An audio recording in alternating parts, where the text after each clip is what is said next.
黎美食雖然多，但係如果日日都食西餐，我個亞洲胃又會發作。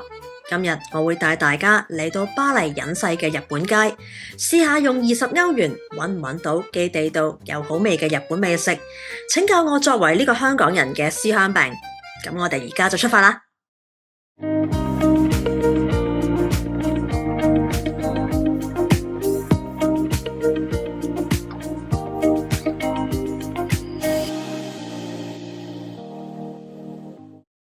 呢條名叫聖安娜街，又有巴黎小東京之稱。佢位於巴黎市中心嘅第一同埋第二區交界。如果由羅浮宮行去巴黎歌劇院，咁聖安娜街就係必經之路啦。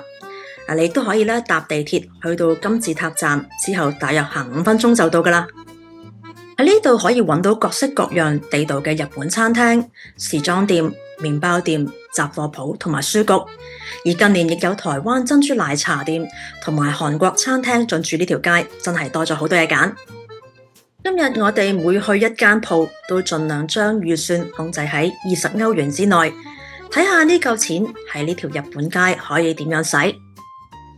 首先帶大家嚟到第一站，哇！你睇下已經有幾多人喺度排緊隊，條人龍排到去轉彎角。呢間鋪頭專係賣飯糰同埋炸雞等等嘅輕食，只係做外賣，不設堂食。唔止係遊客，就連喺附近返工嘅當地人都會買過做 lunch。我哋排隊大約半個鐘，終於就入到去啦。你睇下有幾多款俾大家揀，有三文魚、吞拿魚、雞肉、炸蝦同埋咖喱味等等嘅飯糰。我哋買咗2個飯糰同埋炸雞，加埋都只係11歐元，而且個賣相同埋味道都唔錯嘅。喺上世紀2次大戰之後，美國對戰敗嘅日本實施政治改革，提供經濟援助，推動當地重建同埋經濟發展，亦都令到日本嘅工業得以復甦，尤其是係鋼鐵、造船同埋汽車等等嘅重工業都佔全球領先地位。喺60年代起，當時日本經濟處於高增長時期，尤其是喺1964年，日本政府為咗配合東京奧運嘅舉行，而放寬過去嚴格嘅外匯管制同埋旅遊限制。日本企業亦都開始走出去，紛紛到歐洲市場發展，而法國巴黎就係當時日本企業進軍歐洲嘅首選之地啦。另一方面，當時日本同法國貿易關係亦都開始加強，除咗日本減少對歐盟等國家嘅進口限制，兩國亦都開始進行資本同技術層面嘅合作。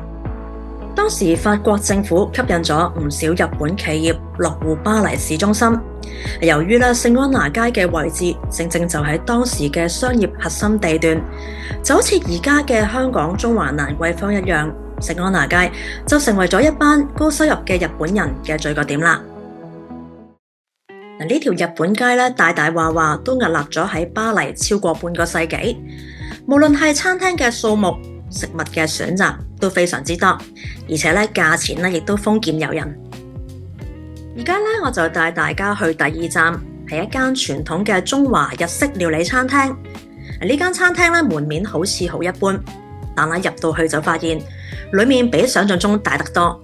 入邊嘅裝修有種昭和時代嘅大眾食堂 feel， 亦都好似香港一啲舊式嘅上海菜館咁。一入到餐廳就見到一個吧台區，開放式廚房俾長長嘅板前座包圍，而食客可以近距離咁睇住班師傅大火快炒，真係認真夠鑊氣。穿過吧台區後，擺放咗一張2人至到4人台，呢度可以容納到50至60位嘅食客，座位同座位之間排得非常之緊密。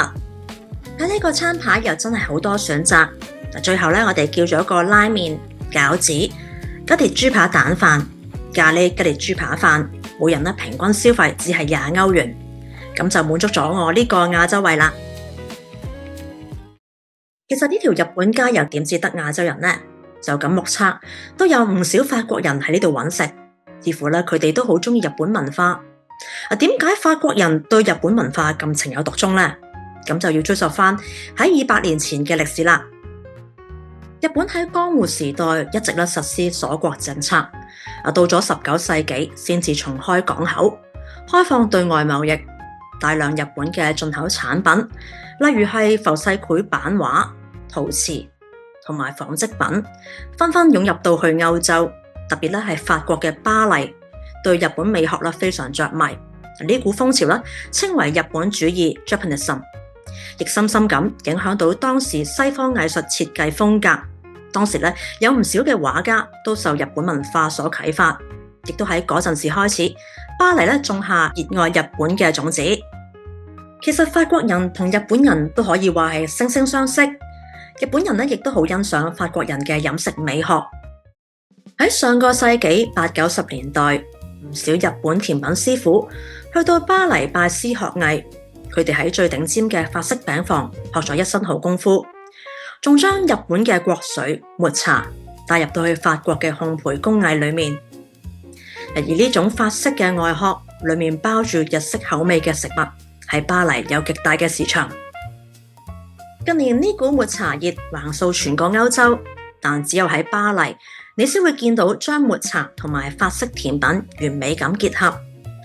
就好似呢間 Aiki Cafe 分別將法式泡芙、千層蛋糕、慕斯蛋糕融合咗抹茶嘅味道。店內全日供應唔同款式、唔同口味嘅福餅同埋日式蛋糕。而今次我哋就揀咗抹茶雪糕同埋抹茶蜜瓜包，味道一流，加埋都唔使10歐元。食完咁豐富嘅甜品，硬係爭緊啲嘢。原來係爭緊杯嘢飲。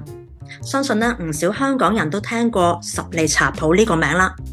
呢間擁有160多年歷史嘅日本國寶，雖然喺幾年前已經全面退出香港市場，但係仍然可以喺全球各地揾到佢嘅分店。而上年佢將呢一個茶道精神帶咗嚟法國。呢間巴黎分店喺上年先至開業，我就叫咗杯大約8歐元嘅 Matcha Latte 慢慢嘆啦。日本嘅職人精神係用一世人嘅時間去磨練一件事，而法國嘅工匠文化係對每一寸細節都極致執着。兩個國家嘅文化之所以咁啱 key， 係因為佢哋同樣尊重時間同埋尊重技術嘅沉澱。喺呢個時時講求即食同效率嘅時代，願意停落嚟慢慢深入去了解、發掘同埋研究。